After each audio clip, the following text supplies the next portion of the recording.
Het staat bijna voor de deur, het P&M-hoes. Rob van Soest, initiatiefnemer. Waarom dit idee? Omdat ik vind dat er binnen de Pietermaas gemeente een glazen huis moet komen te staan.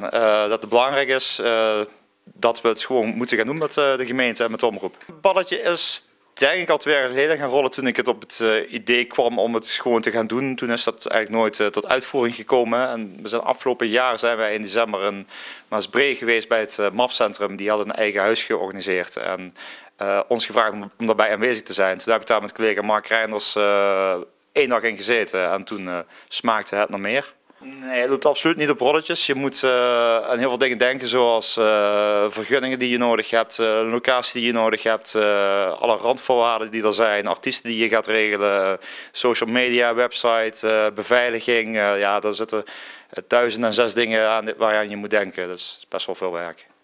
Was het vanaf het begin duidelijk dat jij ook in het huis zou gaan zitten? Nee, maar ik wou het wel heel graag, ja.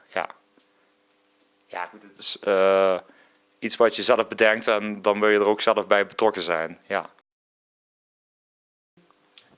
Ik ga ervan uit dat iedereen die zich betrokken voelt om even langs te komen, mag komen. Iedereen komt gewoon langs. Medewerking is er meer dan voldoende. We krijgen vanuit de gele omroep de hulp waar we de hulp nodig hebben. Dus, ja. Als initiatiefnemer wil je natuurlijk dat alles goed gebeurt, alles goed waarborgen. Lig je nachten wakker? Ben je er veel mee bezig per dag, elke dag?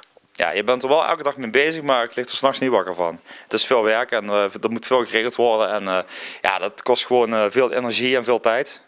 Maar dat weet je van tevoren als je aan zoiets begint.